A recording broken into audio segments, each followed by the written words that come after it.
Good morning students. आज मैं Shri Kheteshwar English academy की यूट्यूब क्लास में क्लास 10 के स्टूडेंट्स का स्वागत करती हूँ अपने सब्जेक्ट साइंस में।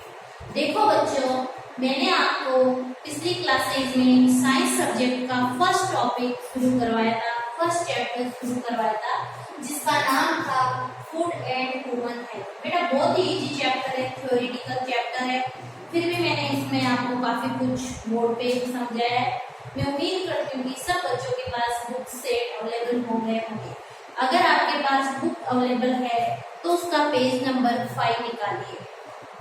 देखो बेटा, पिछली क्लासेस में अपने इंटॉक्सिकेंट की बात की थी, ऐसे सब्सटेंस जो हमारी बॉडी के लिए हार्मफुल होते हैं और हम स्ट्रेस फ्री होने के लिए ऐसे सब्सटेंस को यूज करते हैं कि हमारी थकावट कम हो जाए, हम कुछ चीजों को भूल जाए और ऐसी चीजों को अपन यूज करते हैं। उन्हीं ही सब्सटेंस में से आज हम बात करेंगे एल्कोहल की। एल्कोहल का मतलब है शराब, है ना। अपन सीधा एल्कोहल का मतलब हो गया शराब। देखो, alcohol is manufactured in many ways, यानी कि एल्कोहल को अलग अलग टाइप से बनाया जाता है, but the main component in all is ethyl alcohol, यानी कि एल्कोहल को बनाने के लिए अलग अलग टाइप के तरीके हैं, लेकिन हर तरीके में जो मेन कंपोनेंट होता है वो होता है ethyl alcohol. Very very important बच्चों, आपको ध्यान होना चाहिए कि जो एथिल एल्कोहल है उसका फॉर्मूला क्या है, C2H5OH। इसको आप ऐसे भी लिख सकते हो, CH3 CH2 और OH, दोनों चीजें एक ही है। आपको ये समझ में आना चाहिए जो एल्कोहल है उसका मेन कंपोनेंट कौन सा है, एथिल एल्कोहल। ठीक है बेटा, एथिल एल्कोहल की परसेंटेज के बेसिस पे एल्कोहल की क्या वैरायटी बदलती रहती है। ठीक है, the trend of consuming alcohol is increased day by day. आजकल लगातार क्या हो रहा है, इसको कंज्यूम बहुत ज्यादा किया जा रहा है और इसके बहुत सारे साइड इफेक्ट भी हमें हमारी बॉडी पे नजर आते हैं। ठीक है, after drinking alcohol it reaches liver through blood, यानी कि जब भी हम एल्कोहल पीते हैं तो ये एल्कोहल लीवर में पहुंचती है ब्लड के थ्रू। Liver converts excess alcohol into acid aldehyde which is poisonous, यानी कि जो ब्लड हो रही एल्कोहल है वो सीधा इफेक्ट हमारे लीवर पे डालती है। जो ब्लड होता है, आपको पता है हमारी बॉडी में जो भी सब्सटेंस होते हैं उनका ट्रांसपोर्टेशन का काम ब्लड का ही होता है। तो ब्लड के थ्रू एल्कोहल कहाँ पहुंचता है, लीवर में पहुंचता है, और लीवर फिर इस एल्कोहल को किसमें बदलता है, एसिड एल्डिहाइड में बदलता है। और जो एसिड एल्डिहाइड होता है वो जहरीला होता है हमारी बॉडी के लिए।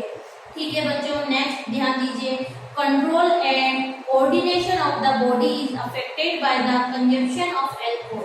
आपको पता है हमारा ब्रेन जो होता है वो हमारे बॉडी पे कंट्रोल भी करता है और कोऑर्डिनेशन बनाए रखता है, यानी कि कौन, जैसे मैं यहाँ खड़ी हूँ तो मेरे खड़े होने पर किसका कंट्रोल है, हमारे ब्रेन का, और मैं जो अपनी बॉडी लैंग्वेज के अकॉर्डिंग जो भी मैं बोल रही हूँ उसके अकॉर्डिंग मेरे हाथों का मूव होना, मेरी आंखों का मूव होना, ये कोऑर्डिनेशन भी कौन बनाता है, ब्रेन बनाता है। लेकिन एल्कोहल के कंजप्शन से ये कंट्रोल एंड कोऑर्डिनेशन पे अफेक्ट होता है।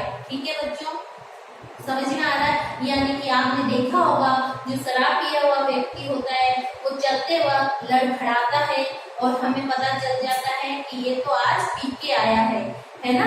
तो इसका मतलब क्या है कि उसकी बॉडी पे कंट्रोल नहीं होता है, क्योंकि जो एल्कोहल होता है वो किस पे इफेक्ट डालता है, सीधा ब्रेन पे इफेक्ट डालता है। ठीक है बच्चों, आगे बढ़ती हूँ। Which reduce work efficiency, probability of accident also increases, और इसी के कारण से जो वर्क एफिशिएंसी होती है वो क्या हो रही है, रिड्यूस हो रही है। और आजकल शराब पी के लोग बहुत ज्यादा वाहन वगैरह चलाते हैं, जिससे डे बाय डे क्या हो रहा है, एक्सीडेंट भी इंक्रीज हो रहे हैं। ठीक है, समझ में आया। Consumption of alcohol reduce memory power the affect the nervous system. Alcohol के कंजप्शन से मेमोरी पावर भी क्या हो रहा है, धीरे धीरे रिड्यूस हो रहा है और हमारा नर्वस सिस्टम भी क्या हो रहा है, वीक हो रहा है।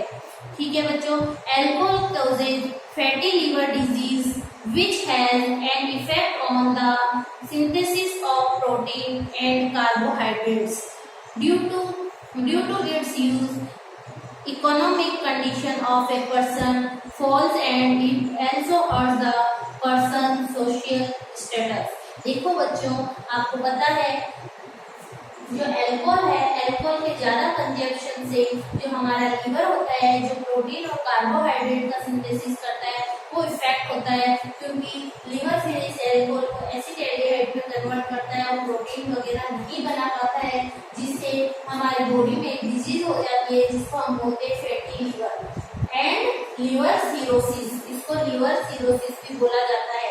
यानी कि एल्कोहल से सबसे ज्यादा इफेक्ट होने वाला ऑर्गन कौन सा है हमारी बॉडी में, लीवर है। ठीक है बेटा, और ज्यादा एल्कोहल पीने से एक तो इकोनॉमिक पैसों की भी कमी होती है और दूसरा जो सोशल स्टेटस है, हमारे समाज में जो स्टेटस है वो भी क्या होता जाता है, खराब होता जाता है। एक दारू पीने वाले व्यक्ति को अपन अच्छा थोड़ी मानते, समाज बोलेंगे ये तो शराबी है, ये तो पीने वाला है, यानी कि उसका सोशल स्टेटस भी क्या होगा, धीरे धीरे खत्म होता चलेगा। ठीक है बच्चों, एल्कोहल का पता चला। एल्कोहल में आपको पता चल रखना है, ये तो इसका फॉर्मूला C2H5 वो है जिसका नाम है एथिल एल्कोहल। दूसरा fatty liver and liver cirrhosis, और तीसरा है कि इसमें कौन सा ऑर्गन इफेक्ट होता है, लीवर। ठीक इसी तरह बेटा हम नेक्स्ट बात करेंगे ओपियम। ओपियम का मतलब होता है अफीम। अफीम का बॉटनी में जो नाम है, यानी इसका साइंटिफिक जो नेम है वो है पेपावर सोम्निफेरम। यानी कि बहुत इंपॉर्टेंट है, आपको ओपियम का साइंटिफिक नेम पूछा जा सकता है जिसका नाम क्या है, पेपावर सोम्निफेरम। पेपावर सोम्निफेरम। बेटा जो ओपियम है वो एक प्लांट होता है। इस प्लांट से में बड़े बड़े कैप्सूल लगते हैं। कैप्सूल के मतलब जिसको अपन डोडा बोलते हैं ना, यहाँ पे जोधपुर के लोग क्या बोलते हैं, डोडा। वो डोडा जो है वो इसी का ही है। यानी कि जो ओपियम होता है उसमें बड़े बड़े कैप्सूल होते हैं और उस कैप्सूल में कट लगाया जाता है, जिससे एक दूध जैसा गाढ़ा लिक्विड निकलता है। जैसे आग होता है ना, आगड़ा, उस आग में से हम कुछ तोड़ते हैं पत्ती वगैरह, तो उसमें से दूध निकलता है ना, उस दूध को हम क्या बोलेंगे, लेटेक्स बोलेंगे। क्या बोलेंगे, लेटेक्स।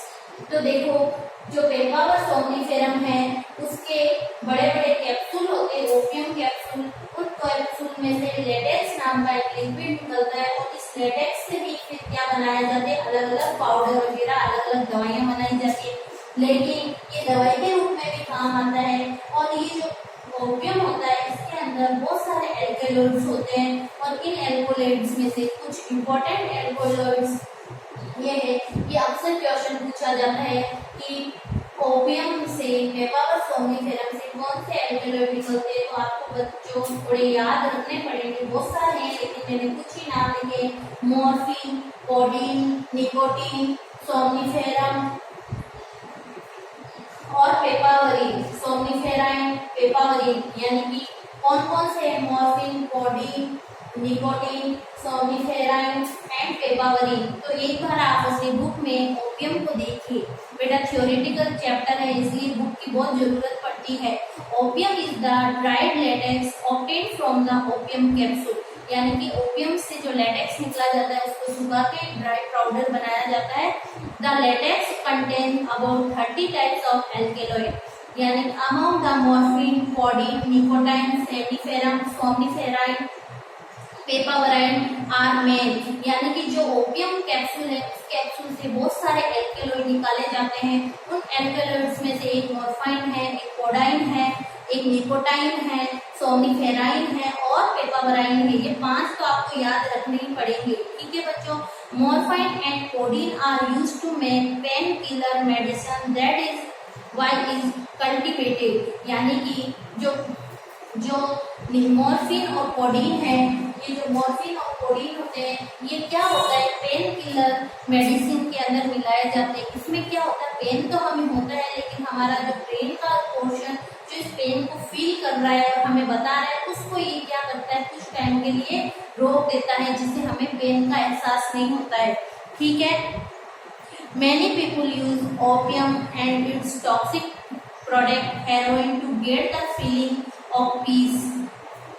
बहुत सारे लोग इस हेरोइन का यूज पाउडर के रूप में किया जाता है, जो कि टॉक्सिक होता है, और किस लिए यूज करते हैं, ताकि खुश रहे और स्ट्रेस फ्री रहे।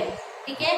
Offering opium is a common custom in the rural areas and occasion of mooring और हैप्पीनेस। आपको पता है हमारे इस जोधपुर एरिया में ओपियम जो है, जिसको हम क्या बोलते हैं, अमल, पता नहीं कुछ बोलते हैं, अमल बोलते हैं, वो अमल भी इस ओपियम से निकाला जाता है। और शादी विवाह वगैरह में जो अच्छे ओकेजन होते हैं खुशी के, उन ओकेजन में इनको सर्व किया जाता है। जिस तरह चाय को सर्व करते हैं, वैसे ही ये एक स्टेटस का सिंबल हो गया कि हम उसको अमल दे रहे हैं या सर्व कर रहे हैं। ठीक है बच्चों। Many mother in rural areas gives opium to their small children for sleeping. देखो बहुत सारे जो गांव ग्रामीण एरिया है, उसमें औरतें दिन भर काम करती रहती है और बच्चे क्या करते हैं, सोते नहीं है, जगे हुए रहते हैं, काम करने नहीं देते हैं। तो बहुत सारी औरतें क्या करती है, बच्चों को भी थोड़ा सा ये जो अमल होता है, ओपियम होता है, उसको दे देती है, जिससे बच्चा सो जाता है। ठीक है। और वो अपना आसानी से काम कर सकती है। Whatever the reason may be, use of opium makes a person addicted, यानी इससे उसको लत पड़ जाती है इसकी ओपियम की। Initially, less quantity is taken, but gradually the person is forced to increase its quantity. शुरू में क्या करता है इंसान, इसकी क्वांटिटी को तो कम लेता है, लेकिन धीरे धीरे इसकी क्वांटिटी को बढ़ा देता है, जो कि बॉडी के लिए बहुत ही हार्मफुल है। Many people are addicted to drinking boiled opium dried capsule fruit, यानी कुछ लोग क्या करते हैं, इसके जो सूखे हुए फ्रूट होते हैं, जो डोडा, उसको उबाल के पानी में उस पानी को भी पी लेते हैं। ठीक है बेटा। A person continue to remain sick because of his decreased immunity power, ultimately the person dies ultimately. Doctors and NGO can help to overcome this habit, यानी कि फिर क्या होता है, धीरे धीरे लोग इसका लगातार यूज करते हैं ओपियम का, और जिसकी वजह से उनकी इम्यूनिटी पावर धीरे धीरे खत्म हो जाती है और इंसान कमजोर होता होता अंत में उसकी मृत्यु हो जाती है।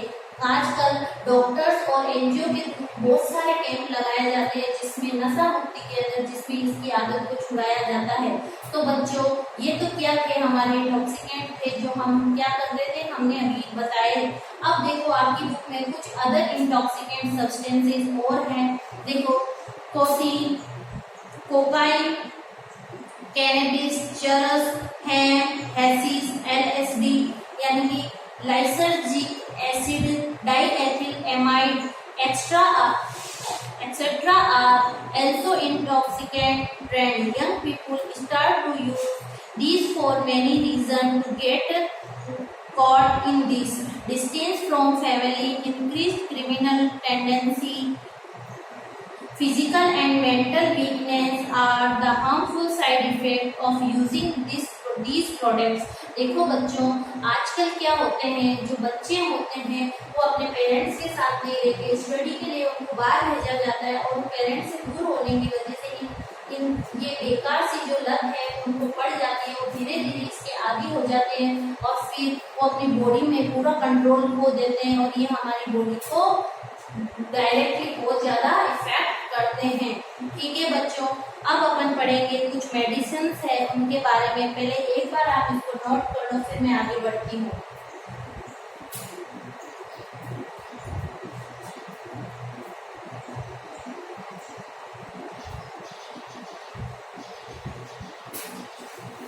जी हाँ बच्चों, आपकी बुक में पेज नंबर 6 देखिए, मिस यूज ऑफ मेडिसिन। आजकल क्या किया जाता है, बहुत सारी मेडिसिन, आजकल क्या होता है बच्चों, बहुत सारी मेडिसिन किसको दी जाती है, दवाई के रूप में दी जाती है, लेकिन उन मेडिसिन का हम मिस यूज करते हैं जिससे भी हमारी बॉडी पे अलग अलग इफेक्ट पड़ते हैं।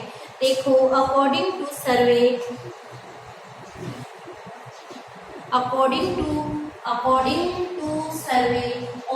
on the demand of intoxicant in South Asia, आप अपनी बुक में देखिए ये वाला page number. In South Asia, it was found that 42% use alcohol, यानी कि साउथ एशिया में 42% एल्कोहल यूज करते हैं, 20% यूज ओपियम, 20% ओपियम यूज करते हैं, 30% use heroin, 6% use cannabis and 18% people use other intoxicant substance. यानी कि जो साउथ एशिया है उसका सर्वे किया गया तो हमें पता चला कि अलग अलग लोग अलग अलग सब्सटेंस इंटॉक्सिकेंट का यूज करते हैं। According to a report people are also using doctors prescribed medicines like morphine, pethidine, ibuprofen, buprenorphine, propoxyphene, nitrazepam, diazepam as intoxicant. यानी कि ये कुछ मेडिसिन है जिनके नाम आपको लर्न करने हैं और ये इंटॉक्सिकेंट के रूप में यूज की जाती है। यानी कि यूज ऑफ स्मैक को जानते हो बच्चों, स्मैक आजकल पंजाब, राजस्थान, उत्तर प्रदेश एंड गुजरात में स्मैक का यूज बहुत ज्यादा होता जा रहा है और ये भी क्या है, एक ओपियम का ही प्रोडक्ट है। Not is part of India heroin injection in taken, यानी कि आजकल लोग हेरोइन के इंजेक्शन लेने लगे हैं जो बॉडी के लिए बहुत हार्मफुल है। Small children use non traditional substance like acetone, petrol, solvent, oil intoxicant. यानी कि आजकल छोटे छोटे बच्चे पेट्रोल और डीजल को पीने लग गए हैं, पता नहीं क्या उनको नशा सी लत सी पड़ गई है। Children growing up on spirits easily get addicted to intoxicant and alcohol. They inhale chew pasting gum, वो chew pasting gum को inhale करते हैं। Correction fluid, spray paint, nail polish, rubber cement, dried eraser, markers and gasoline. Trying to be unaware of the truth of life and their hunger. These intoxicant children बाइस drinks, swelling in lungs, इनके lungs में इन सभी intoxicant का use करने से इनके lungs में क्या होती है, स्वेलिंग आ जाती है, इनकी किडनी फेल हो जाती है, मेंटल इलनेस यानी कि इनका मानसिक संतुलन हो जाता है और फिजिकल और मेंटल प्रॉब्लम इंक्रीज होती है। बच्चों समझ में आया है आपको? आप इसको मन से भी लिख सकते हो क्योंकि आपको बस थोड़ा सा ध्यान होगा इस चैप्टर की क्वेश्चन बहुत आसानी से कर सकते हो। अडल्ट्रेशन इन फूड प्रोडक्ट्स, बच्चों ये चैप्टर समाप्ति की ओर है और ये जो ये राजस्थान बोर्ड की जो बुक है, इस बुक में जो पीछे क्वेश्चन आंसर दे रखे हैं इसमें कुछ तो क्या है एमसीक्यूज है, कुछ वेरी शॉर्ट टाइप क्वेश्चन है और कुछ शॉर्ट टाइप क्वेश्चन है, कुछ ऐसे टाइप क्वेश्चन है। तो बच्चों आपको एमसीक्यूज को छोड़ के सारे क्वेश्चन को आपको अपनी नोटबुक में एज ए होमवर्क करना है, ठीक है बच्चों? देखो अडल्ट्रेशन इन फूड प्रोडक्ट्स, अब हमको अडल्ट्रेशन इन फूड प्रोडक्ट को देखना है। आप बुक में ध्यान दीजिए। Today it is a common belief among public that all the thing available in the market are adulterate and anxiety of the public is natural. Havoc of adulteration is more on the item of our daily use. Adulterated food items are abundant in our country. Adulterated ghee, milk, oil, tea, spices are openly sold in the market. If someone gets ill after eating these products, then the condition is even worse because the life-saving drugs are also fake. यानी कि हम क्या करते हैं, जो food packing होते हैं, food product होते हैं, उसके अंदर कुछ प्रिजर्वेटिव ऐड करते हैं जिससे वो फूड क्या होता है, खराब नहीं होता है, लंबे टाइम तक चलता है, लेकिन उस फूड की जो क्वालिटी है वो डिक्रीज होती जाती है और ये हमारी बॉडी के लिए क्या होते हैं, हार्मफुल होते हैं। आगे देखो बेटा, if someone gets ill after eating this product, then the condition is even more because the life-saving drugs are also fake. According to the estimate, around 30 to 40% product are adulterated. Looking at the adulterated food product, we can see that how easily the people who manufacture these products are dumping us. First of all, let us take the debate case of the cold drinks. In our country, even the government does not have any information about the standardization of the quality of elements used in making cold drinks. In fact, the chemical like linden, methylene, and chlorophyllone mixed in cold drinks are considered responsible for cancer, nervous reproductive disease, and damage the immune system.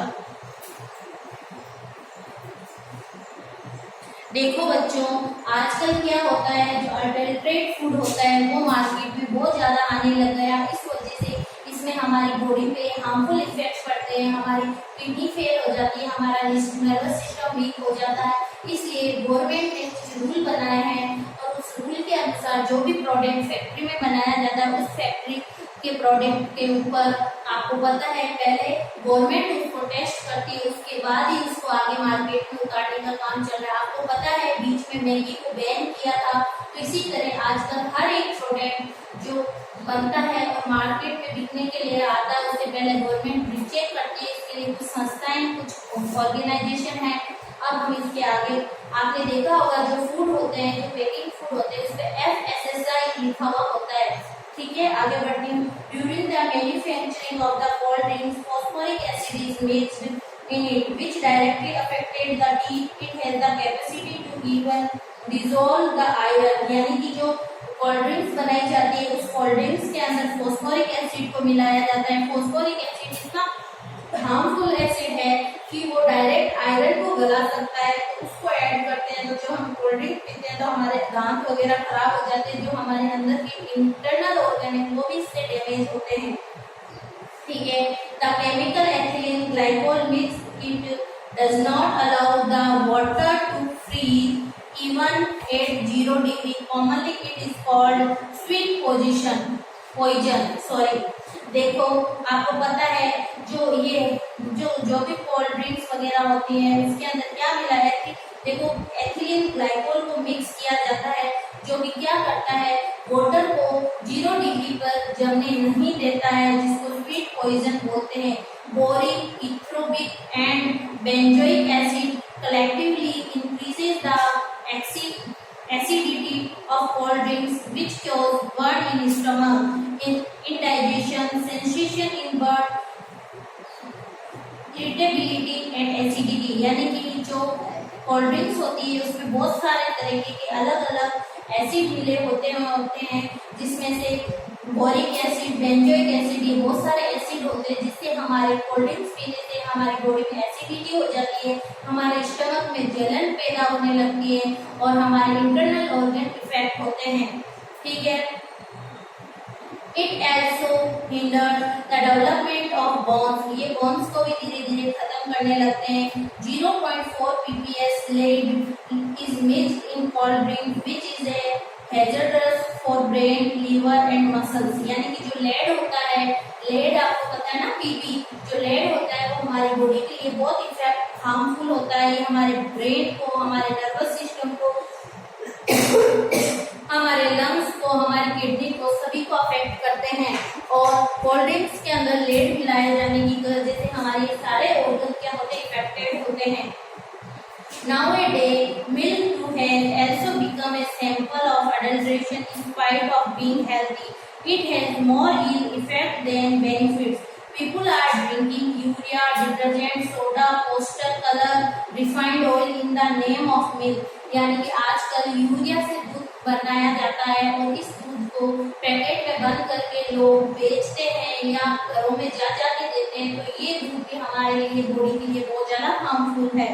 ठीक है, test conducted by the health department of UP has brought out an alarming scientists that 25% of the people of the state are drinking useless, adulterated and harmful milk। यानी कि 25% लोग अडल्ट्रेट milk और harmful milk का use कर रहे हैं, proper milk उनको नहीं मिल रहा है। The condition of edible oil and ghee in the market is also very bad. इसी तरह खाने वाला तेल और जो घी मार्केट में है उस घी और तेल की भी कंडीशन क्या हो रही है बेटा, बहुत ज्यादा खराब हो रही है, उसमें भी बहुत ज्यादा मिलावट हो रही है। Seeds of argemone cheap palm oil are mixed in mustard oil, यानी कि जो आम ऑयल होता है, पाम ऑयल होता है, जो पाम ऑयल होता है उस पाम ऑयल को मस्टर्ड ऑयल के साथ मिक्स करके बेचा जाता है, और जो सस्ते तेल और घी होते हैं उनको ऐड किया जाता है तेल के अंदर और घी के अंदर, जिससे वो पैसे तो उतने लेंगे लेकिन उसमें मिलावट कर देते हैं। It is common practice to mix vegetable ghee in native ghee, brick powder in chili powder, artificial green color on fennel, lead chromatic and yellow soil in turmeric, sulphur in chilli, यानी कि जो हल्दी होती है हल्दी के अंदर पीली मिट्टी को मिलाया जाता है, यानी कि हर एक उसमें मिलावट की जा रही है। जैसे जो लाल मिर्च होती है उसमें भी रेड कलर का पाउडर मिला दिया जाता है, जो हल्दी होती है उसके अंदर येलो कलर की मिट्टी में ऐड कर दी जाती है, और coriander papaya seeds are mixed in black pepper, जो पपैया सीड्स होते हैं काली मिर्च के अंदर मिला दिए जाते हैं, क्योंकि काली मिर्च भी ऐसी होती है और वो सीड ऐसे मिक्स करके ये दे देते हैं।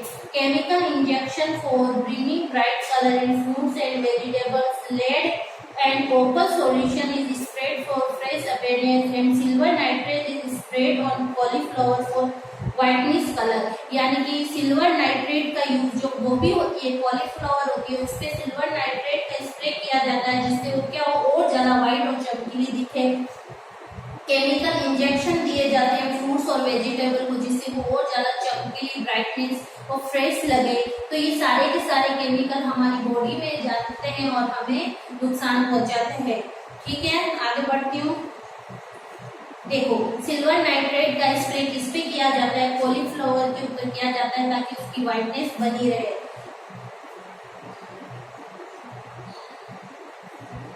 Kansari dal is mixed in gram and tuar dal, corn flour in gram flour, यानी कि ग्राम फ्लोर के अंदर कॉर्न फ्लोर मिला दिया जाता है, राइस और पल्सेस के अंदर भी मिलावट की जाती है, और फेक मावा इज कमिंग इनटू मार्केट। आपको पता है आजकल मावा भी क्या होता है, सिंथेटिक जैसे आर्टिफिशियल मावा आने लग गया है, जिससे क्या होता है आपने देखा होगा कि जब फेस्टिवल वगैरह होते हैं तो उसमें मिठाइयों को बैंड कर दिया जाता है क्योंकि वो मावा अच्छा नहीं होता है। ठीक है बेटा, आगे बढ़ती हूँ। हाँ, adulteration in medicine have crossed all the limits. This can be judged from the fact the Maslachar community on the issue of counterfeit drugs and drug exchange has recommended death and penalty to the people involved in this type of work. Now the question arises: what are the legal provisions available to overcome this leprosy of adulteration? इस adulteration को रोकने की क्या-क्या कारण उपाय हम कर सकते हैं? The truth is that the root cause of the problem is that there is absence of necessary standards in the country with reference to safe food, and the main law in India is Prevention of Food Adulteration Act of 1954. 1954 में एक law बनाया गया, act बनाया गया। उस act के अंदर कुछ नियम तय किए गए, उन नियमों के अनुसार ही कोई भी सब्सटेंस है वो मार्केट में बिकने के लिए तैयार होगा। ठीक है, the rule 65 of this law regulate the adulteration of insecticides and adulteration in food products, but this rule is failing to convict the greedy people because of the people again to same business after their release, regardless of how the law can be made deliberately or accidentally, weakening the investigation work, the use of money, muscle and political influence, and the slow-paced judicial process does not change. Nothing is going to happen if the government is really determined to stop adulteration, government क्या करना चाहती है, हर हालत में adulteration को रोकना चाहती है, then is not to option opinion that it cannot be stopped. The requirement is just a solid policy and the proper implantation of it. देखो बच्चों, आजकल आपको पता है जो फ्रूट्स है, वेजिटेबल्स है, क्रॉप्स है, उसमें बहुत ज़्यादा पेस्टिसाइड्स का यूज किया जाता है, जिससे उसकी क्वालिटी दिन पे दिन डिक्रीज होती जा रही है और उसको यूज करने से हमारे बॉडी के अंदर बहुत सारे इफेक्ट पड़ते हैं। तो बच्चों हमारा आज का ये फर्स्ट टॉपिक है फूड एंड ह्यूमन हेल्थ, यही समाप्त होता है। बच्चों आपको एमसीक्यूज अपनी नोटबुक में नहीं करने हैं, लेकिन जो पीछे के क्वेश्चन आंसर है वो आपको सारे करने हैं अपनी नोटबुक में 1 बाय 1 करके, सुंदर सुंदर, ठीक है। क्योंकि मोस्टली जो पीछे जो क्वेश्चन दे रखे हैं उन क्वेश्चन में आपका सारा का सारा चैप्टर क्लियर हो जाएगा। देखो फर्स्ट क्वेश्चन है, देखो आप एक बार इसको अच्छे से देख के आना, कल मैं आपको इसके सारे क्वेश्चन आपको करवा दूंगी, ठीक है बच्चों, समझ में आया। फर्स्ट चैप्टर बेटा क्या है, फर्स्ट चैप्टर हमारा थ्योरेटिकल चैप्टर ही था, इसलिए आपको सिर्फ विटामिन डिजीज ध्यान में रखनी है, उन्हीं में से क्वेश्चन पुट हो जाएंगे। और नेक्स्ट चैप्टर हम ये बायो का था, हम हो सकता है केमिस्ट्री या फिजिक्स का शुरू करें, ठीक है बच्चों। Thank you students, thank you class, आप इसके क्वेश्चन घर से करके लाइएगा। Thank you.